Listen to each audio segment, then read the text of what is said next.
I want to bring in one of Trump's top allies in Washington, the House Speaker Mike Johnson, joining us live. Speaker Johnson, great to have you here. Have you given former President Trump any advice about what you think he should do on stage Thursday night?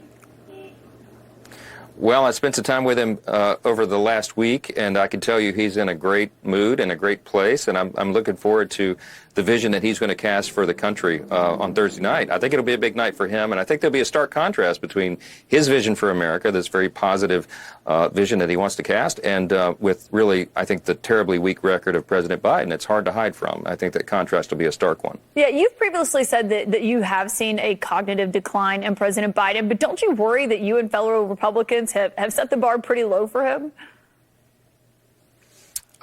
Look, I just tell the truth, Kaitlan. I mean, I have no personal animus against Joe Biden, of course. I respect the office, but, you know, I've just acknowledged what everyone sees. We can't help how we age. Everybody ages differently at a different pace. My father-in-law is the same exact age as President Biden, but he's on his A game. He works 12 hours a day, runs his small business that he's been running for years, and he's vibrant, and he can do almost anything, seemingly. And President Biden cannot. I mean, that's what people see. And so it's a dangerous thing. I take no pleasure in saying it because our adversaries see that as well.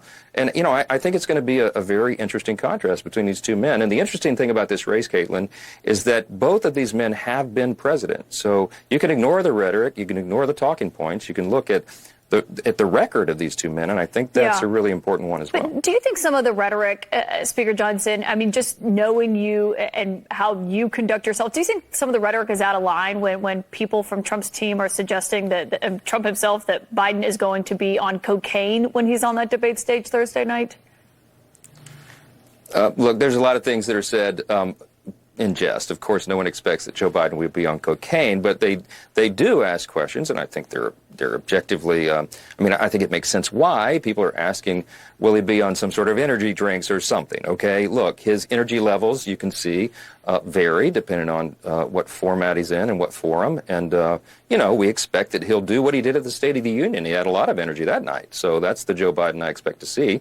The question is, can he stay for 90 minutes on that stage and go toe-to-toe with President Trump, who, as you know, goes to rallies and talks for 2 hours on end without any break and any notes. So it'll be a very interesting thing to see. Yeah, I mean, the allegations just about drugs have just been, frankly, ridiculous and obviously are baseless as well. But let me ask you about something that's happening on Capitol Hill, because you've vowed previously to push back on Donald Trump's prosecutions.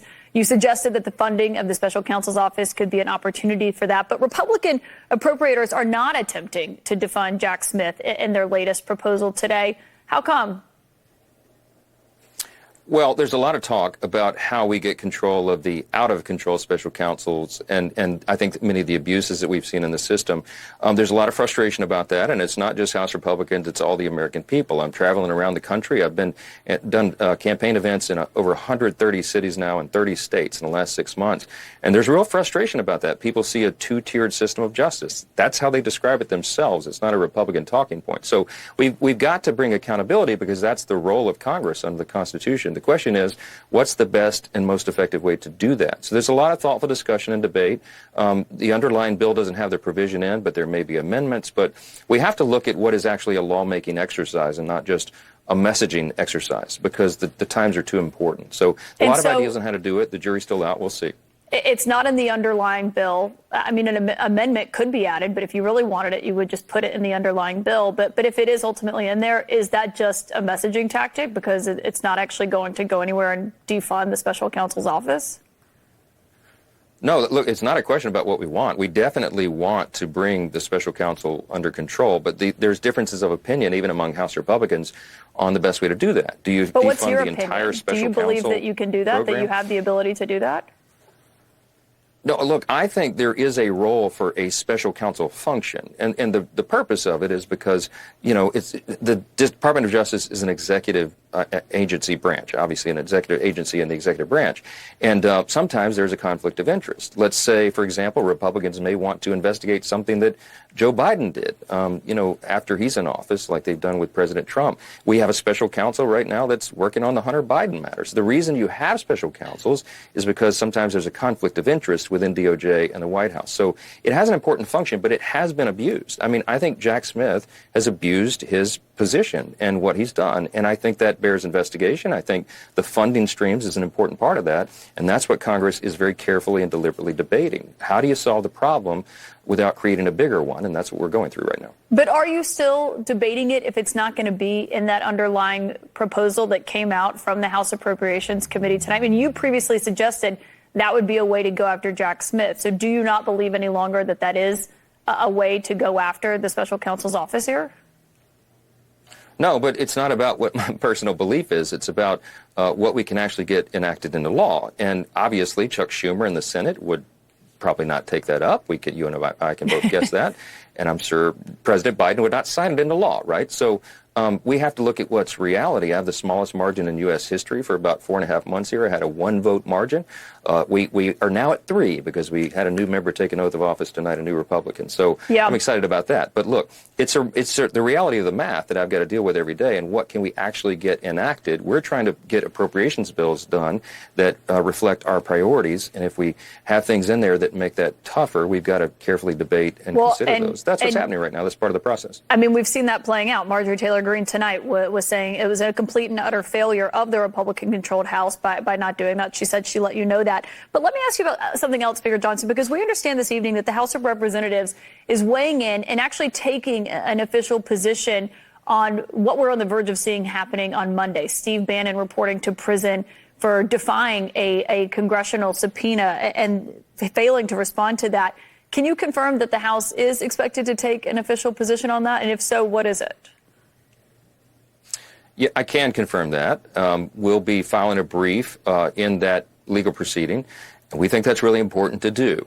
We think the previous statement of the House under Speaker Pelosi was incorrect. We do not believe the January 6th special committee was properly constituted. We don't think it followed the House rules. And now we're finding under our own investigation that they may have in fact covered up some evidence. That's a great concern to a lot of people. You'll see a lengthy report come out on that. But in the meantime, when they're using that to prosecute people, we think it's important for the House's position to be known, the current House, and that is that we don't believe that that was a proper committee, properly constituted, that did appropriate work. The court should take that into consideration, and I think we have an obligation to make that position known. Do you worry that that will undercut your ability to enforce congressional subpoenas in the future, though? No, not at all. You got two totally different matters. I mean, we're going to court, by the way, to enforce the subpoena against Merrick Garland. The Judiciary Committee is going to proceed in the court to make sure that the audio tape of the lengthy interview with the special counsel and President Biden is turned over to Congress. We have a right to see it. In fact, we have an obligation, a necessity to hear that audio, to make sure that it matches with the written transcript that Merrick Garland, the Attorney General, turned over to the House. Okay. You know, you got a conflict between the two branches. We're using Article 1 of the Constitution as we're supposed to do. And of course, Steve Bannon was no longer working in the executive branch when he had his subpoena for the time period that it was relevant to. We'll see how this pans out, how the Supreme Court takes it. House Speaker Mike Johnson, thank you for your time tonight. Thank you so much.